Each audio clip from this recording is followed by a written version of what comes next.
President Vladimir Putin has said that Russia will maintain increased attention on boosting its nuclear forces in an address to mark Thursday's Defender of the Fatherland public holiday and a day before the fourth anniversary of his invasion of Ukraine.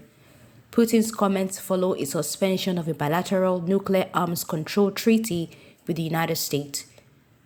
Putin said that for the first time, Samad intercontinental ballistic missiles, a weapon able to carry multiple nuclear warheads, will be deployed this year. Russia is due to begin military exercises with China in South Africa on Friday and has sent a frigate equipped with the hypersonic missiles. On the eve of the February 24th anniversary of the invasion of Ukraine, Putin and the United States President Joe Biden had engaged in verbal sparring, highlighting the global tensions between the superpowers. Putin suspended the New START Strategic Arms Reduction Treaty with the United States on Tuesday, accusing it of turning the war into a global conflict by arming Ukraine.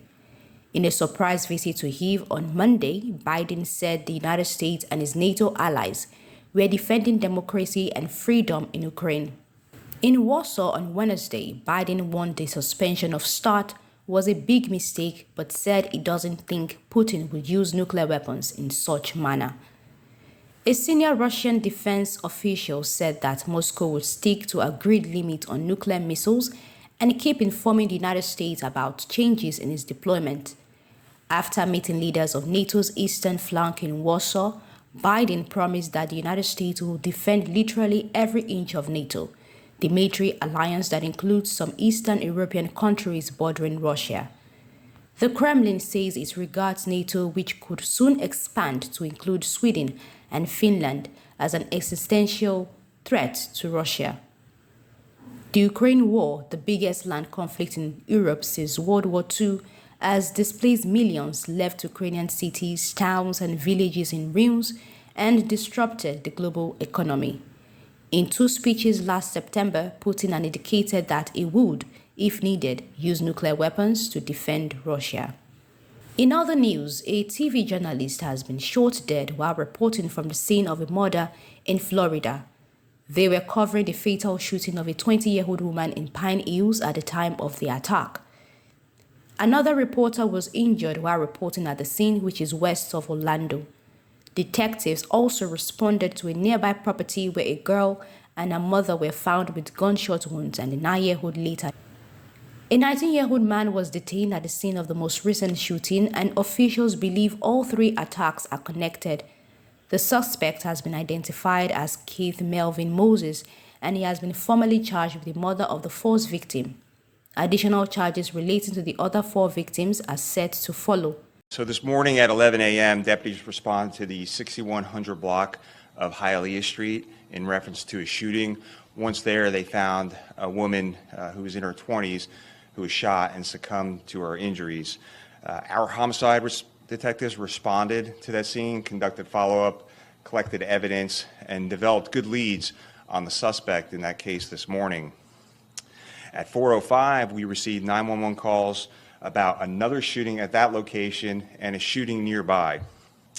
On Hialeah Street, deputies located 2 men who had been shot in or near a vehicle. They are a News 13 reporter and photographer who were on the scene to cover the homicide from this morning. On Harrington Street, a woman and her 9-year-old girl were also shot inside of a home. It is unclear why the suspect entered that home. The victims were transported to nearby hospitals, and tragically, one of the News 13 employees has passed. So we have detained the person believed to be responsible for the murder this morning, as well as the shootings this afternoon. He is 19-year-old Keith Melvin Moses. He is being formally charged in the murder from this morning, and we expect additional charges for the shootings of the 4 people this afternoon. According to officials, the teenager has a lengthy criminal history, including charges related to firearms, aggravated assault with a deadly weapon, burglary, and theft. There have already been more than 70 mass shootings across the United States so far this year, with California experiencing 2 of the most high-profile in January. Figures from the Gun Violence Archive, a non-profit research database, shows that the number of mass shootings has gone up significantly in recent years. In each of the last 3 years, there have been more than 600 mass shootings, almost 2 a day on average. Opeyemi Olugbemi reporting for Allnews Nigeria.